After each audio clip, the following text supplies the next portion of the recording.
Good evening and thanks for joining us for another edition of Good Question. My name is Travis Coffman from News Talk K57's Big Show on television. I'm the host of Good Question. Tonight on Good Question, we introduce you to a man that you might already know. His name is Senator Dennis Rodriguez, and he's going to join us tonight to tell us about what he's learned so far about being a senator, his successes, some of the things that didn't go quite the way he planned. I'm sure there's some of those as well. And so thank you, Senator, for joining us on the program. And we're going to get started on Good Questions. Some of the things that I imagine we'll probably talk about, some legislation, some things that he was very involved in, healthcare, some pro-life legislation.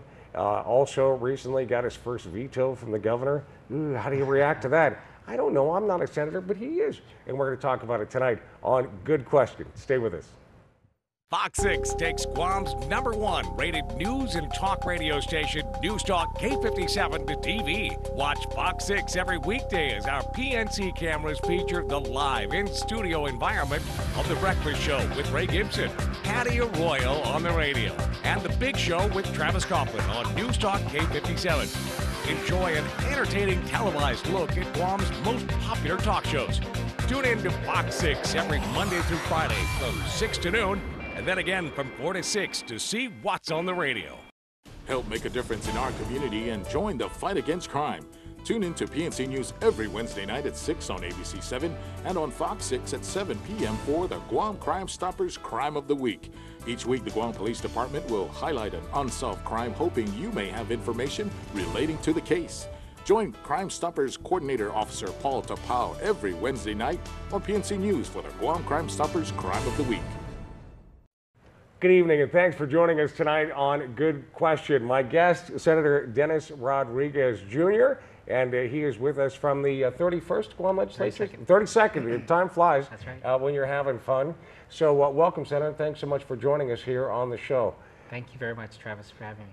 So I got to ask you from the outset, we've talked a lot about politics over the years. What is it that led you to want to be a senator in the first place? I mean, you're a guy that got involved from a pretty young age. Yes. What is it about politics that said, yeah, that's for me? Yeah, well, it started off when I was much younger. You know, being exposed to politics. You know, with my dad, he was very involved with the late Governor Berdalio. And so I've always said that Governor Berdalio really inspired me. You know, I remember going up on stage. This was a big rally where the district court building is today, where the Berdalio Rangers headquarters was, going up there and introducing the governor to come up to speak. You know, so that was really an honor for me for a young boy then. But I remember, you know, what the late governor said is that he looked at us young people down on the stage and said, these are the leaders of today. You know, a lot of times you hear them say that these are the leaders of tomorrow. But really, he said, you know, you need to ensure that you protect them.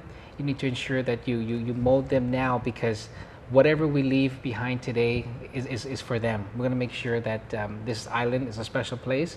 And so that stuck to me, you know, and so now that I'm able to contribute back and see how we can help our people, especially our young people, you know, just to come up and leave our island, the place where we all know it to be a special place that it is. So at some point along the line, you decide that you're going to run for senator. There's that big decision, and then actually having to run for senator. What did you learn about the process, about getting elected? What kind of things do you have to do if you want to serve the people? Well, you got to be very understanding, be very patient, and you know, people always tell me, "Are you sure you want to get into this? You got to have thick skin." I never understood what that meant, right? You know, so but now I do. I understand that you know, everything you do, you're gonna have people that are against it. You're gonna have people that are gonna like it, but you're gonna have to accept it, and then from there make a decision. You know, and know that whatever decision you make has got to be for the good of the entire community. And so that's what I've learned, is that you got to accept people's opinions and respect them, and that's what I do. Now, when you first started out on the campaign trail telling people that you wanted to run for office, what would you tell them? It was very tough because, you know, who's this, you know, if you see my first signs in 2010, you know, they say, who's this young punk? Yeah, how old were you at the time? I was 30. 30, yes, so, yes. And with a pretty young face. Yes, that's so right. You're out there going door to door, your signs there. Maybe they know your dad, maybe not. That's right. But still, there are a lot of people that you've got to show up and they're 20, 30, 40, 50 years older than you. That's right. And you know, I told them, I said, you know, the one thing that I can offer them is my hard work. Is I'm going to represent them the best I could and ask them to give me a chance. And so I'm very, very blessed and fortunate to be able to give them a chance by the people of Guam. And so, you know, the way I thank them is, and I hope it's, you know, this is something that they've seen now, is just to work hard on their behalf and do the best that I could. If you're just joining us, Senator Dennis Rodriguez is with us from the 32nd Guam legislature. He first ran in 2010 as a very young man with probably some very interesting ideas about what public servants do once they win that office. So you win the seat, you're a senator. Does it go exactly as you think it's supposed to? Or No, then it will no, go? it doesn't. I mean, you know, then, you know, I came in and we're fortunate that Democrats had the majority Great. again. Okay. And so this, you know, the Committee on Health, the biggest, you know, one of the toughest, people would say, committee that, you know, I took over. And being a freshman senator, being very new, I looked at it not as a challenge, but as an opportunity. That, you know, you have a, you know, fresh set of ideas, a fresh mind, fresh set of eyes looking into healthcare in our community. And so I just, you know, hit the ground running. And, you know, one thing I've learned is that you got to listen to the stakeholders, listen to the people. So I brought in the professionals. I told them, doctors, you know, nurses, and said, look, I'm not a professional. You guys are the professionals. I want to hear what I could do to improve healthcare on our island. And so that's what I did. That's what I do to today. You know, I don't act like I know everything. I depend on the professionals to guide me and let me know what needs to be done and how we need to shape public policy. I'm thinking what comes to mind when you mention that is on occasion you have been even the guy that's been able to broker a deal outside of the legislature, broker a conversation. How does that work? It's you know, at the end of the day, when you're able to come out with a result that's good for everyone involved, it's a good feeling. However, I think you're mentioning about the hospital and a private insurance at one point. Exactly. And so I looked at it as not for the benefit of the one insurance company, but for the benefit of their members who are our people of Guam. And so if they were going to be cut off from being serviced on their only hospital, that's a big problem. You know, where would you now take your son or daughter who needs emergency care or needs attention at the hospital? And so it was in the best interest of everyone involved, the community at large, even if you weren't a member of that you know, insurance company, that a resolution was made. Then again, there's political realities. That's I mean, you've got, even if you're a member of the majority, you've got to work with members that are veterans and have very, very strong personalities and egos and ideas, and somehow you've got to get your idea supported, passed by them. How does that work exactly? Sure, yes, especially in the beginning. And up to today, to some extent, it's a challenge. But you know, you know, just like you go out and work hard to get the people's trust and their vote, you got to work the same way with your colleagues. I've learned that. Yeah, is there a different strategy there for talking to people and talking to your colleagues? No, I think you just got to have that respect for one another and be open-minded. And just be able to share what it is your intent is, and hopefully they're receptive as well. Some days at the end of the day, you got to come home from a day at the office, at legislature, and just throw your hands in the air and go, okay, I didn't see that coming. I don't know how to proceed from here. Who do you turn to for advice?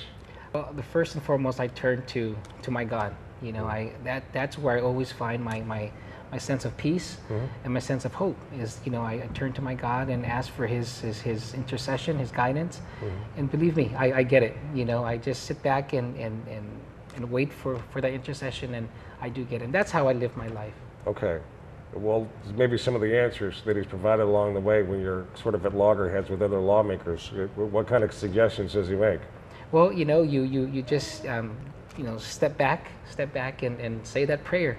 And it's always happened. Is he's never failed me where it comes down, and whatever comes out of my mouth and, you know, my mind and what I think is what I know comes from him up above. Well, let's talk about some of your successes, some of the things that you feel like you've been involved in and you're proudest of as a lawmaker. Well, one thing is that a big challenge for us was the Guam Memorial Hospital. And so we're not at a place where our hospital should be. But I feel that we've progressed. The hospital has progressed. One issue that was very contentious was earlier this year is how to get revenue to the hospital, a dedicated amount of revenue. At first, we had a idea that would have assessed the 4% on insurance companies who don't pay any taxes today. But of course, we got a real big pushback from the industry and even a threat from them to say, look, you do this, we're going to pass it on to the members and they're the ones who's going to suffer. Right, and blame you. That's right. And so, you know, we looked at it, took a step back and said, okay. And so we found another avenue, which was gaming revenues. These were machines that were already being licensed. And so these machines weren't licensed for several years. And we looked at it as a way that we can get revenue dedicated to the hospital. So although it's not the same amount of what we anticipated from 4% on insurance premiums, it's some revenue. It's money coming in. I think one thing that I'm very proud and humbled about is that now you see other of my colleagues as well, people in the community, looking at ways on how to fund the hospital. Senator Respicia just recently passed a law that said revenues from this new hospital would all go to the new hospital. From the new hospital would go to GMH. We had in the budget bill the first time ever where a huge chunk of escheated funds that are going to go to the general fund has been directed to the Guam Memorial Hospital. And so now you're seeing a real effort to make sure that the hospital gets the funding it needs to sustain its operations. When the public debate, the public discussion took place about whether to use proceeds from these Liberty machines for the hospital, Sure. numbers thrown around in the millions Sure. of dollars. Everybody's excited. And how much has actually been given to the hospital? That's a big concern. That's beyond the legislature's purview now, and we're on top of them. Right. At the end, right now, what should go to the hospital is about close to maybe $500,000 already. Right? Yes, and so that's not what we're hearing in the media, and so we're on top of them to make sure that these funds are set aside. Right off the bat, the hospital will get 60% of the funds that are derived from these revenues. The other is subject to legislative appropriation. But while we're waiting for that, we want to make sure that the money is being set aside, put into that trust account, and that when we're ready to make that appropriation, that it goes to the hospital for where it needs to be. Okay. So he recognizes it's not as much as he anticipated that it would be. Says he's on it. You got more questions? Talks about how to work with the leadership, the Democrats. Have I mentioned he seems to work well with the Calvos? Is there a tie-in? How does one work one side with the other? I mean, does being married to a Calvo help? I don't know. We'll find out, though. Dennis Rodriguez is with us. Dennis Rodriguez Jr., he's a senator, and he's been a senator since he started in 2010. We'll talk more with him on Good Question right after these. Burn up the bandwidth. Guam's hottest talk comes to your smartphone with News Talk K57's streaming apps. The latest in news, weather, and talk in the palm of your hand. Plus, exclusive features let you talk back to us via email. Visit our webpage and see breaking news on PNC's Twitter page. Smartphone users can now download the free app, which will stream all day, every day, and anywhere. Look in your platform's app store for K57 and download it today.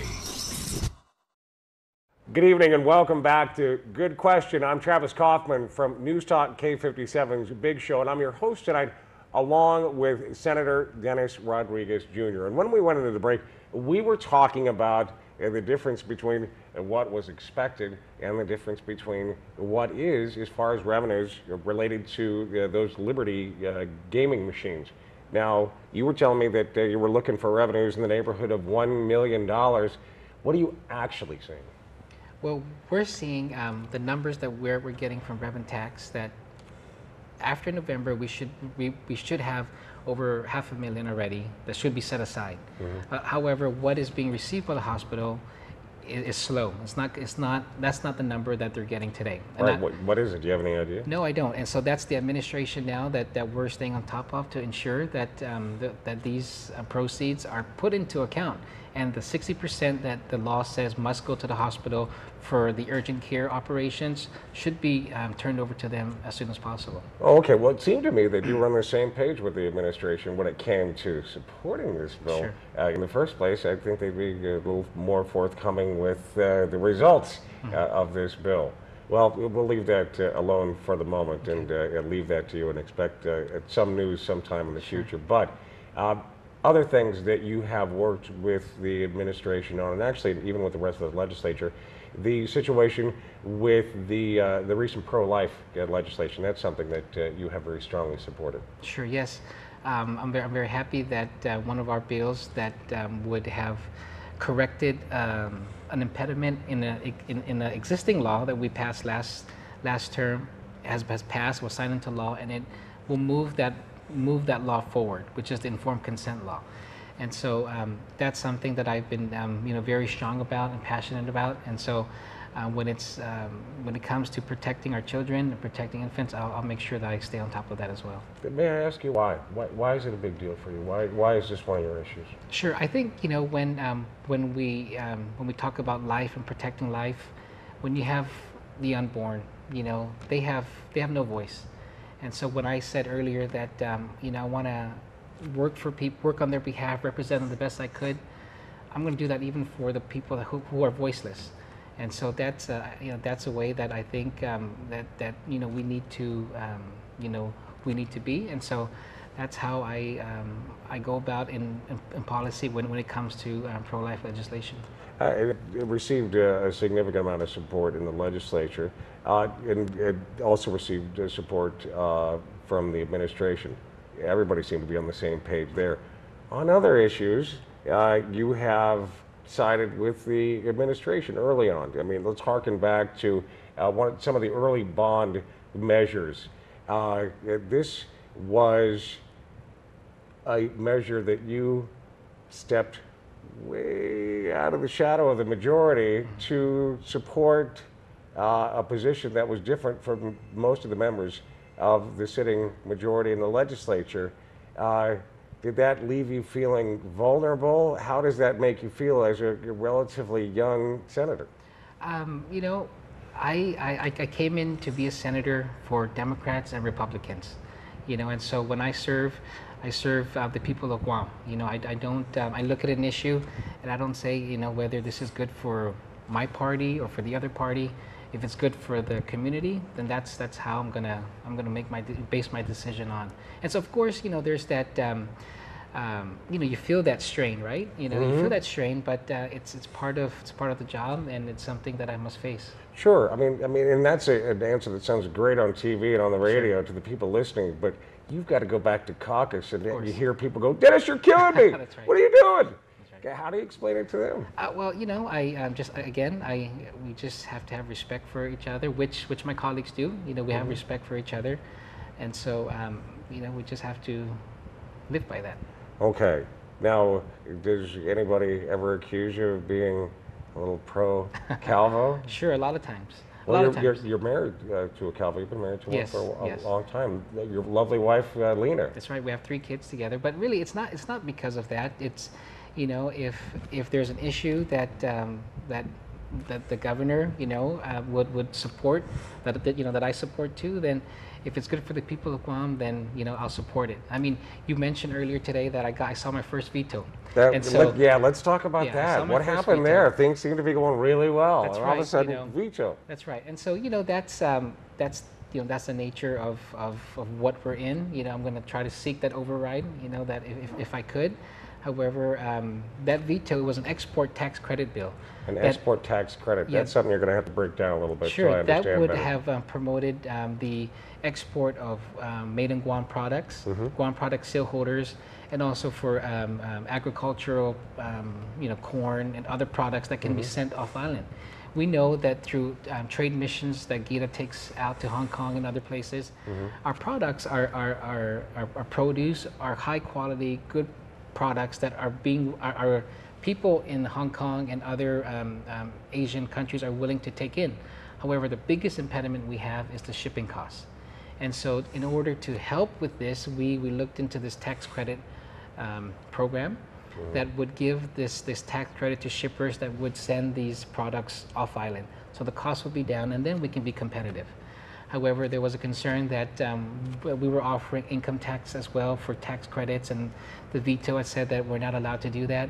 We worked with the administration, with Gita, very closely. This issue never came up. Really, this is the first time this came up, was around the veto. That's right. That it was inorganic, and so I was very surprised.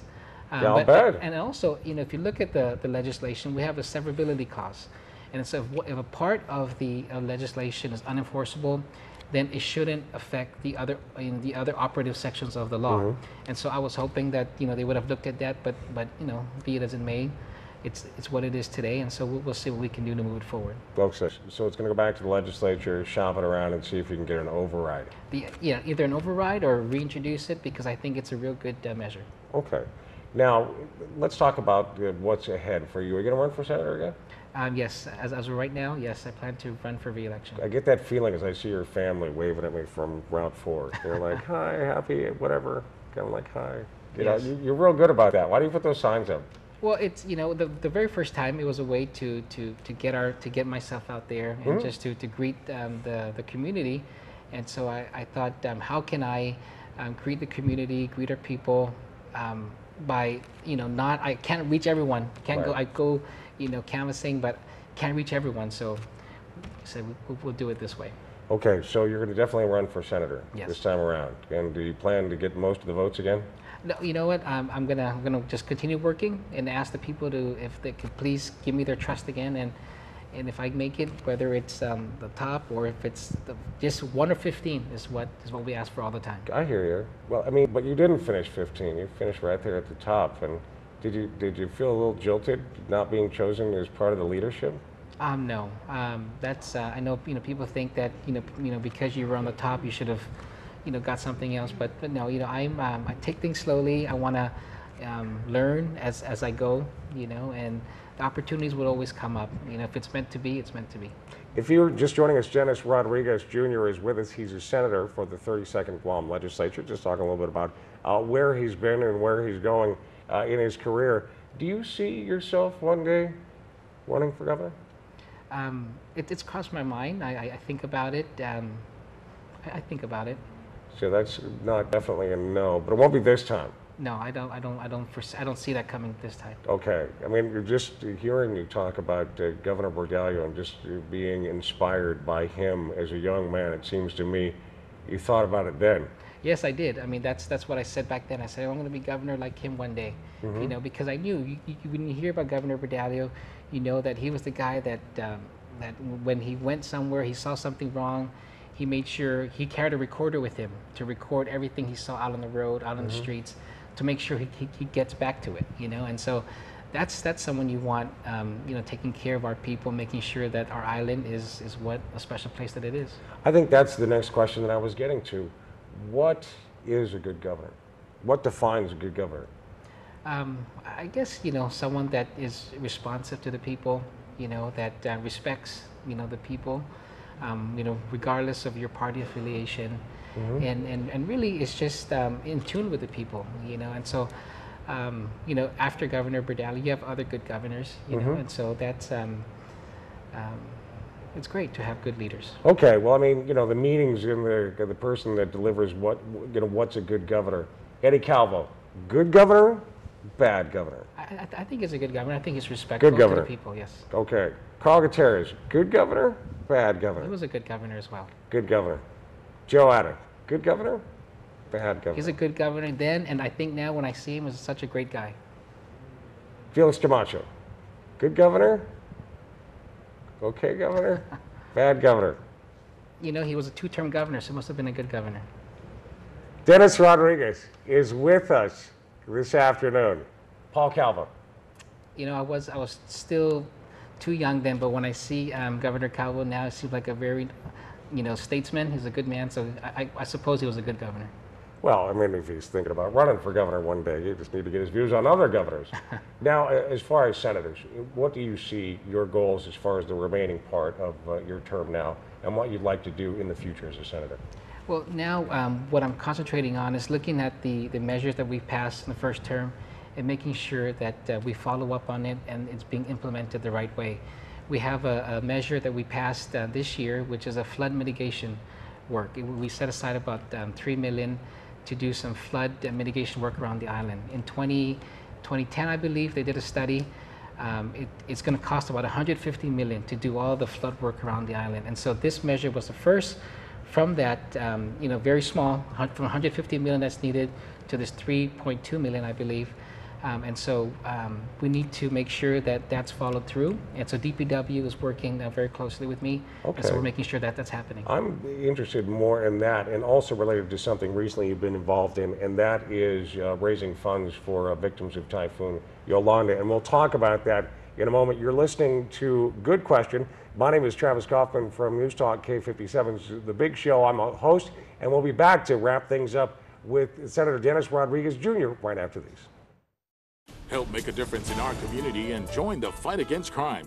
Tune in to PNC News every Wednesday night at 6 on ABC 7 and on Fox 6 at 7 p.m. for the Guam Crime Stoppers Crime of the Week.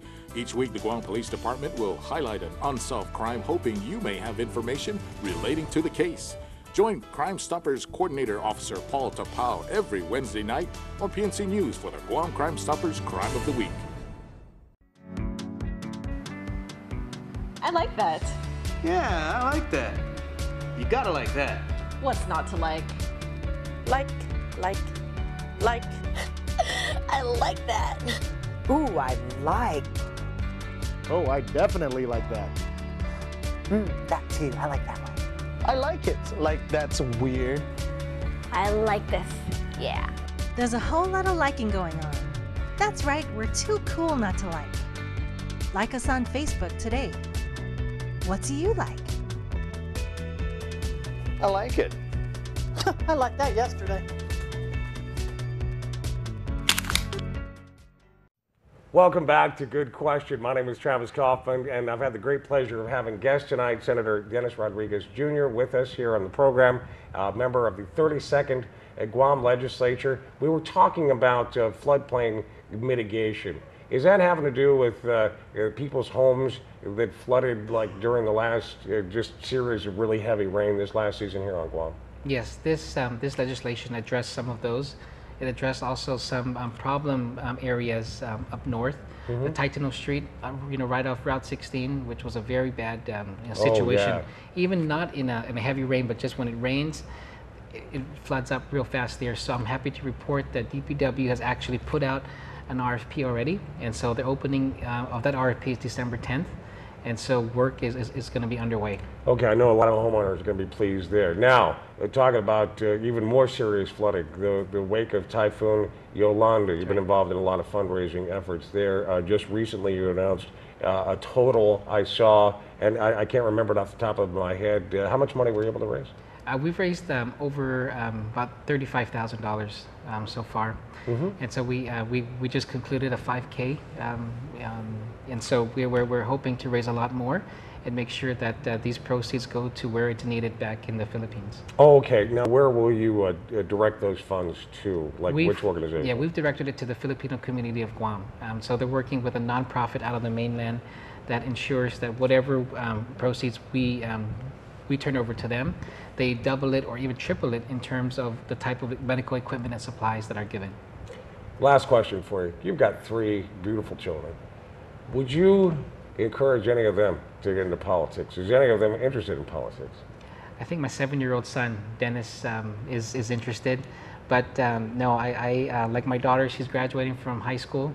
I wanted to pursue other areas. Other pursuits. Yes, and not politics. And outside of politics. That's right. But what if she gets into it? She can't resist. Oh boy, if she does, then I'll support her. Good to hear it. And thank you very much, Senator. Thank you so I really much, sir. appreciate coming on the Thank program. you so much. Absolutely. Senator Dennis Rodriguez Jr. with us here on the program. It is Good Question. My name is Travis Coffman from News Talk K57's The Big Show. Thanks so much for listening. We'll talk to you next time.